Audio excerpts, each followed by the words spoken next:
First of all, a direct question to you will be, what do you think of his activism? To be honest with you, what do you think? Ideally, I probably would have said, I don't want to talk about it, but you're one of the most intelligent people. Yeah, you can walk that tight line. Yeah, it's not an issue for me. And also because there's been quite some misreporting going on. Facts. To answer your first question, yes. What do you think about his activism? I don't know much of it. I'll be honest with you. I don't know much of it. Prior to the first video where he mentioned me and my dad, I hadn't seen much of him. I hadn't seen. Yes. What I had seen, what I remember seeing was, I think this was probably like a while ago, some stuff about people that didn't have NAFDAC and they were selling products. And I thought, okay, that was the beginning. Yes. At that time when I saw some of those clips, I was like, okay, this person seems to be doing something right. This is a good cause. Facts. But aside that, I wouldn't lie to you, I really haven't seen much of his work. Which can happen because social media algorithm takes people different ways. Yeah.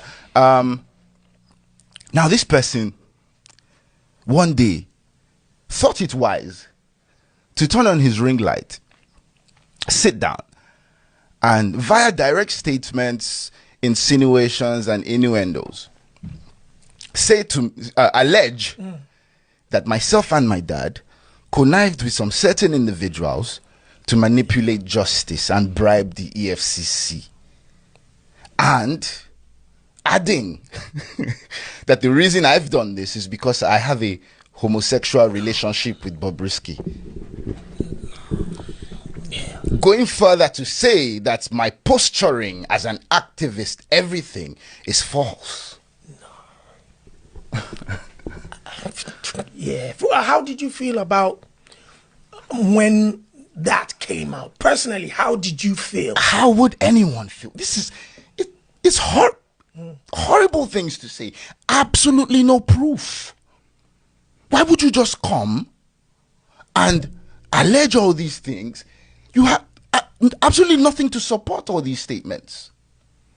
And this is why I say, when we speak about seed of discord, just ordinary Nigerians, I think also need to be a lot more careful in jumping into conclusions and let's just look at things a bit more objectively, and somebody just coming up and alleging something shouldn't be the basis for which you draw your conclusion. What has this person shown to support this allegation? And what a lot of these people are now saying, why don't you face this? Okay, well, now, via my counsel, I wrote to the person that he's alleging or he's attributing all these statements to, and the person has denied that absolutely no money was paid to me or my dad for nothing. All these things are false, basically. So now you have to defend yourself because he who alleges must prove. I've gone to court for defamation of character because that's clearly what this is. Now, recently, it was reported that the court has ordered 500 million naira to be paid, blah, blah, blah. I mean, that's false. The case of defamation is still very much in court. Yes, we have instituted proceedings for defamation because, of course, that is what this is. That is very much still ongoing. However, there's something called interim applications, which you can do. While a substantive case is still ongoing, you can apply to the court for an injunction to hold on to something, because this defamation still subsists. This video I speak of is still very much on his page, on his pages. He has not taken them down, and the application was for him to take those down. So the ruling that the court exactly. Thank you very much. The ruling that the court gave was take this down and desist from any further defamatory remarks pending the determination of this substantive suit. That is what that is. That is what has been decided upon.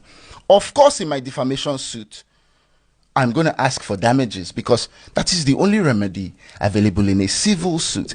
I'll have you know that there's a criminal angle to defamation.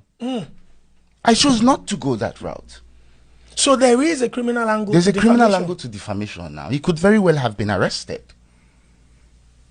But this so-called narrative that they are peddling now, because now that's the narrative that, oh, me and my family want to oppress this guy because we have legal muscle. Come on, man. I know they find trouble, Baba. Yeah. You know, I know they find trouble, Baba. I dare my day. You set your ring light, begin to talk all this nonsense about me, and you expect me to sit down? I afforded this guy a phone conversation. Yeah, I wanted to speak about Seun Kuti is a mutual. Yeah. I saw, when this thing first came out, I saw Seun Kuti saying on his Instagram live that he knew about it, something. So I called him. What's in with this, Baba? So Seun must have called him, and then he reached out to me. And on the phone, this guy was instantly defensive. From the like, bro, try and listen. Like, what are you even already fighting about? And he said to me, without mincing words, he said, Shebi, you are a lawyer. Go to court. In my opinion, this person... During the conversation to try to find common ground. This person, in my opinion, wanted the litigation.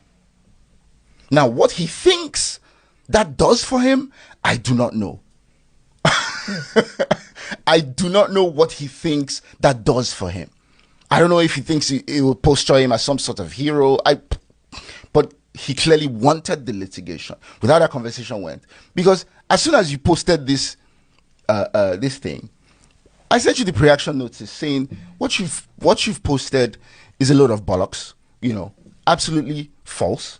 I need you to take it down and offer an apology within a certain amount of time. What did he do? Nothing. I thought I saw, first of all, apologies from Seun, and then I saw I believe I saw an apology from him too. So Seun Kuti did his because of, you know, the things he said on his live, you know, but that's aside. Yeah. He didn't offer an apology. He said, and this was at the House of Assembly when he was invited to this panel, said a few words, you know, some people are taking advantage to tarnish the image of my dad. Absolutely did not mention my name. Has been dodging mentioning my name ever since I wrote to him. That same day, posted something on his Instagram story at Falz, the bad guy. Oh, I wish say you day here to see what's in the happen for you. Yeah. Come on, man. Bro, what are you doing? This is not an apology. This defamatory publication still exists on your page. What are you doing? What is this? And you people are trying to peddle a narrative that I'm an oppressor. Are you people listening? Your track record. Bro, definitely. Go to my comment section now as we speak. Go to my comment section. Negative? Go to read comments. Bro, just go read comments by yourself. Negative? You will see where people dey. And this is the reason why a lot of people say things like, oh, Nigerians deserve what they get. I don't like to make statements like that, because really and truly, nobody deserves the amount of that we go through, bro. Nobody does. But when you don't take your time to carefully assess scenarios and you jump on cheap manipulation tactics and you then spew negativity at somebody for absolutely no just cause, of course people are going to say stuff like that. People buy into that. What about the audio that he had presumed to have played, which alleged that the other person was saying what they had said? And that's why I'm saying that audio now has been denied by the person that he's alleging was the author. And bro, he who alleges must prove. Must prove. So he has a lawyer. His lawyer has been in contact. So I imagine his lawyer would have explained all these things to him. You know, so since he really, really desperately wants litigation, the rest of the explanation will be done in court.